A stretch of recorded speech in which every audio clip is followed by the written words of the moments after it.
Okay, then I'm going to be, Judy, I'm going to let you. I would just say that on this panel, you really have some of the most impressive women in the world. And more than just having impressive resumes, their work has made an impact. And I think a lot about what that word means, impact, because it's thrown around so kind of willy-nilly, if that's a term. It's kind of like authentic or amazing. People use it in sentences all the time, but what does it really mean? And how do you know if someone or an action is having an impact? And throughout the day now, we've heard a few different things that have really struck me.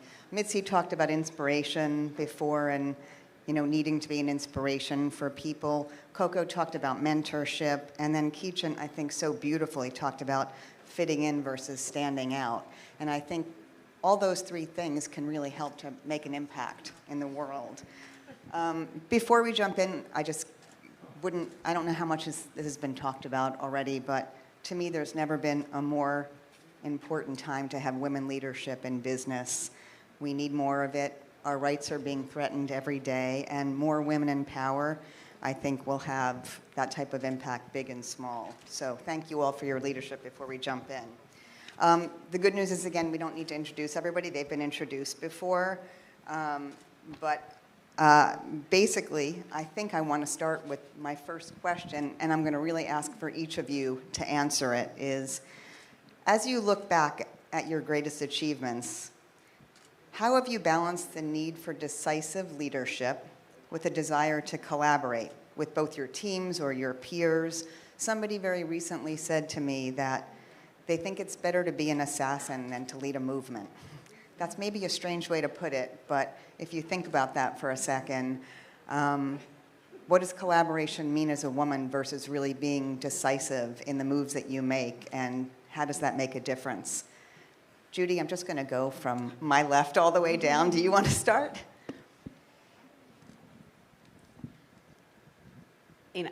I believe a lot in collaboration, and at some point you hear from a diverse enough audience of people that a response kind of naturally comes forward. It may not be something that makes 100% of people satisfied, but I think what's really important is that people believe that they were a part of the discussion and a part of the decision.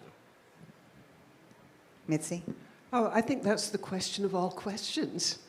It's something that I absolutely, totally wrestle with, but I'm coming up with an opinion, which is, there's a quote, it's from my late father, and he said, a leader's job is to give people a better vision of themselves. And that kind of implies that you kind of start with one, but then the next part is I'm an absolute, total, deep, passionate believer in the notion that you need force multipliers. You can't do it by yourself. So maybe it's a two-step process. Somebody has the vision, and then, boy, if you don't have people that you bring along with you, nothing happens. No, absolutely. And as a business owner, it's a line that I straddle and constantly, try to find a balance. It's, being able to encourage and empower the team to have a voice and to speak up, but also knowing that there's a need for the leadership that comes from, being the boss in an environment. So it's a fine line. Ooh, sorry, thank you. It's a fine line for me personally that I strive to walk, especially as a woman of color who, is also a mentor to a lot of the women who work around me. It's, providing a sense of leadership and a sense of direction, but also doing it every step of the way with an eye towards encouraging and nurturing and building and helping them find their own voice. Thank you. Good, I couldn't agree more with that. I have to say, coming also from an incredibly male chauvinistic environment, I have never appreciated dictatorship within leadership, but empowerment within leadership. And empowerment means communication and collaboration. And yes, one can't do the job oneself, but it's really about the team, empowering the team to do it, and then you do it together. And then in terms of a business, one does have the choice who one wants to work with as suppliers. And quite frankly, the choice ever so often has been made to choose those people that are actually collaborative and to create situations that are symbiotic, meaning every party wins. And I have to say, so often I've seen situations where it's win-lose, even in a legal situation. No, it can be a win-win situation. And it can even be a win-win-win situation if you get the third party in it. That is just a matter of creative problem solving.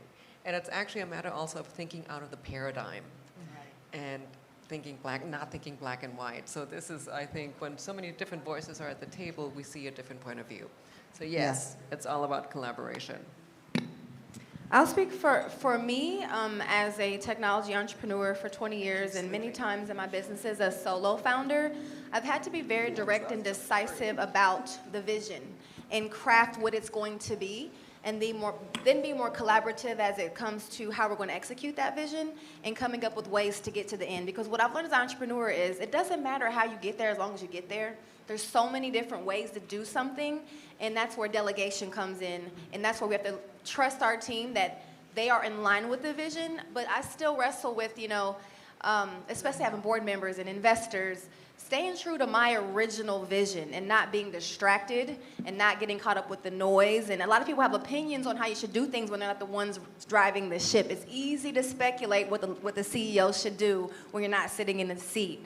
And so being decisive and being the one to be okay and say, you know what, I'm going to push forward with this. I collaborate, but I'm driving this vision. That's how you really get to the finish line, I think.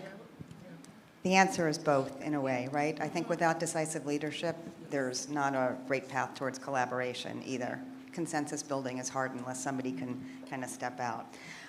Mitzi, I'm going to ask you, because I think that you are, just from what I know about you, I only met you today, a dreamer and a doer. How do you go from dreaming to doing? Is there a formula for how you think about your goals and how you want to accomplish them?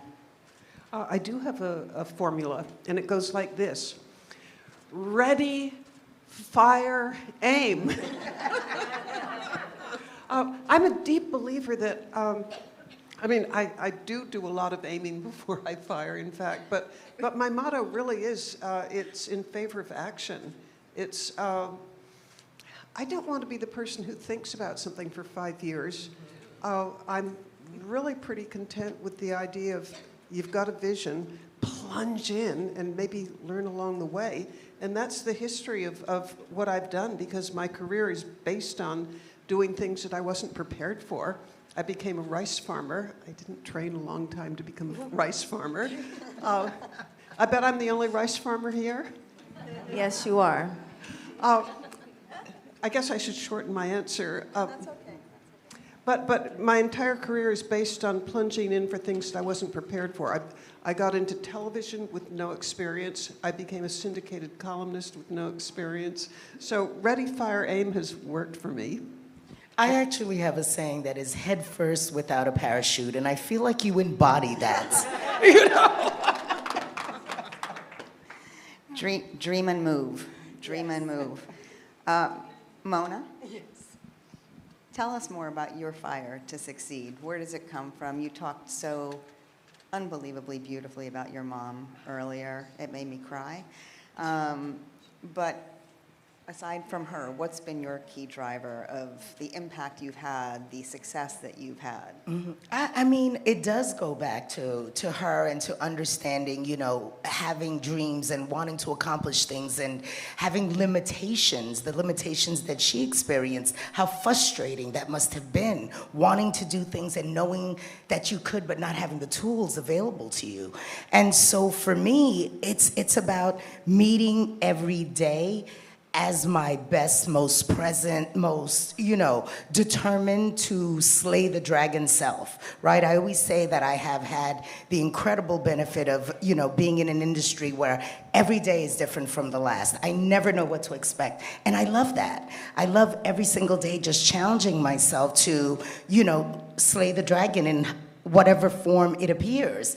And, that's my inspiration. That's what keeps me going. That's what I hope to leave as a legacy for my daughter, who's coming up in, excuse my French, fucked up world, and she needs to be able to slay dragons I cannot even imagine right now. And so, I live every day in that way. I, have a company I'm surrounded by people who I feel look to me for leadership, and so I try to step up and live up to that every single day. But it's really about, wanting in that moment when I take my last breath to have zero regrets, and to say that I've done everything that I've ever set out to do. Amazing.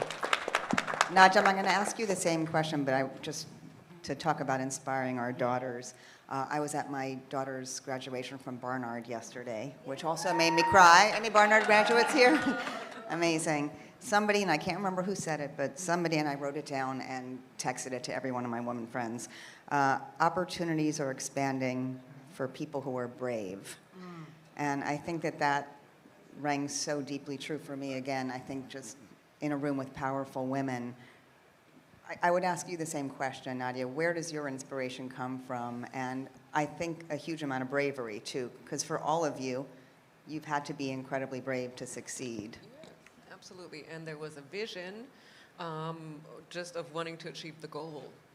And then suddenly we realized, oh, you are in a minority to achieve that goal, and you have to work 5 times as hard to achieve that goal. Yeah. And yes, not necessarily the previous generation was in a position to achieve that goal, but again, to feel fortunate to be in a position, generationally, to have more liberties than our previous generation, but was a huge motivation.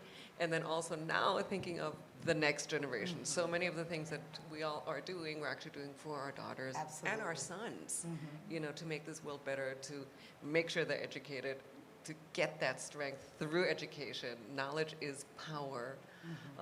And to also give them advice that their voices can be heard and should be heard. Great.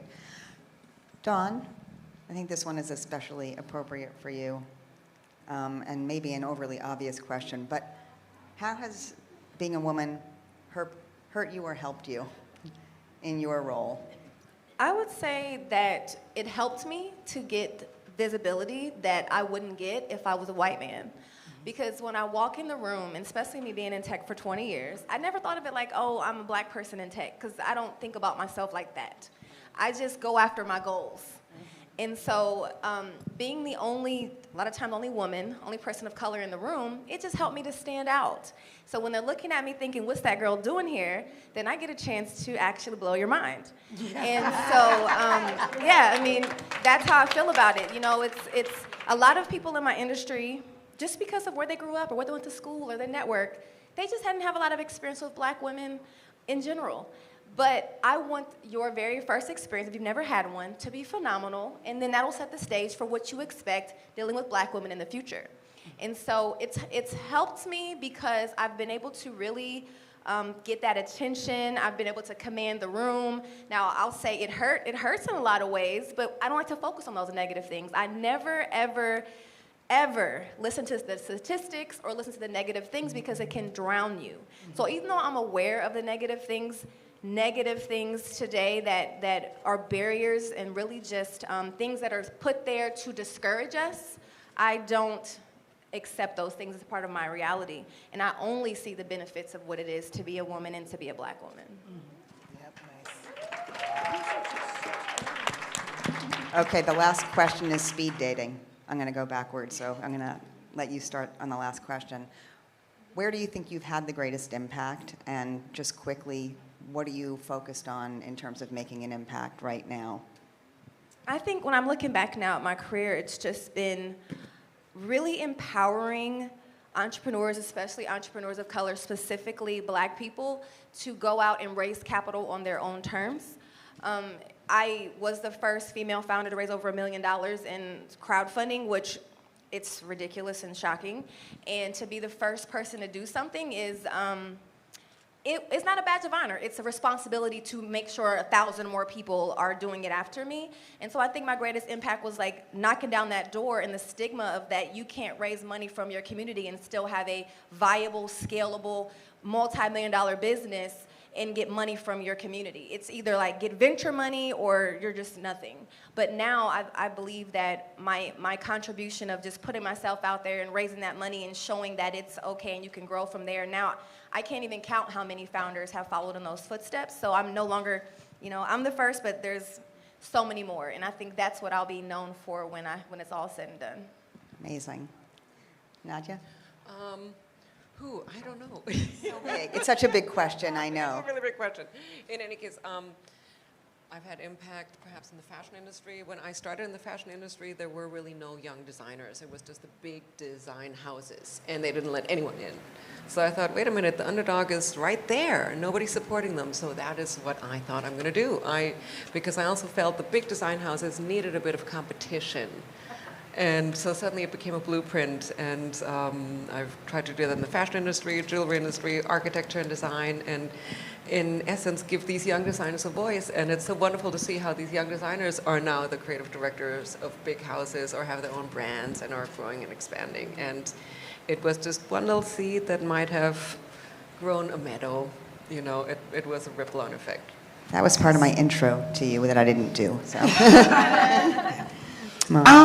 I'd like to think probably being of service. I spent many, many years as a music manager before I moved into production. And what I felt I brought to that field and what I bring here is the ability to recognize talent in people, even sometimes before they see it in themselves, and to help them find their path to greatness and help deliver and share that with the world. So it's something that I've always taken a lot of pride in, being able to stand back and go, okay, I played a small role in seeing this thing come to fruition. And as I've, moved through my career and my life, it's about being able to continue to see talent, provide opportunities, be a platform for. And I love that, and I hope that, that becomes the legacy, because all I've, been able to do is use the gifts that I've been given to help others realize their gifts.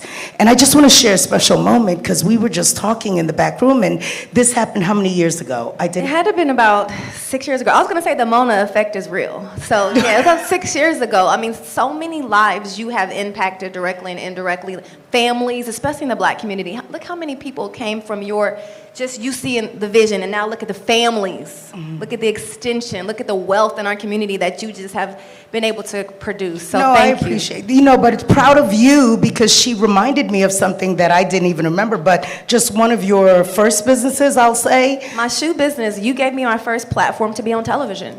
Not even realizing that you did. Amazing. And to see the success, that's what fortifies me. That's what allows me to sleep good at night. So congrats, and so proud of you. I see that we're short of time, so I'm going to give a very short answer. I'm 81, and my... Looking damn good. But I have good news for everybody. It really gets better and better. And my impact, I think, is that by age 81, I've met a lot of people. I got a pretty good Rolodex, and I think my impact today is the ability to put people together. I'm a connector. Thank you. Oh my goodness. I think I am a networker. I think we're all networkers. And I think in the area of disability, we're a little behind where everybody else has been, because the other movements, as I said earlier, really haven't seen us as a part of their movements. And so a lot of what I'm doing and other people are doing is kind of working as fast as we can to encourage people to recognize that they can do what they believe they can do, and to help people network in so many different ways, and just to get our stories out there. Because I think what's really important is, children and adults need to see themselves. When they don't see themselves, they don't have a vision. Absolutely. And so it's like helping people to tell their stories so other people can hear their stories and recognize that people are not alone, and then learning from each other about what they're doing to network and keep advancing. So that's a little something I hope I'm doing. Nice. Well, I just want to say thank you to Wendy for giving me the opportunity to sit amongst all of you. You are assassins, you are leaders of movements, you are networkers, and you lift each other up, and I am so very honored to be here with all of you. So thank you, Wendy, for the opportunity.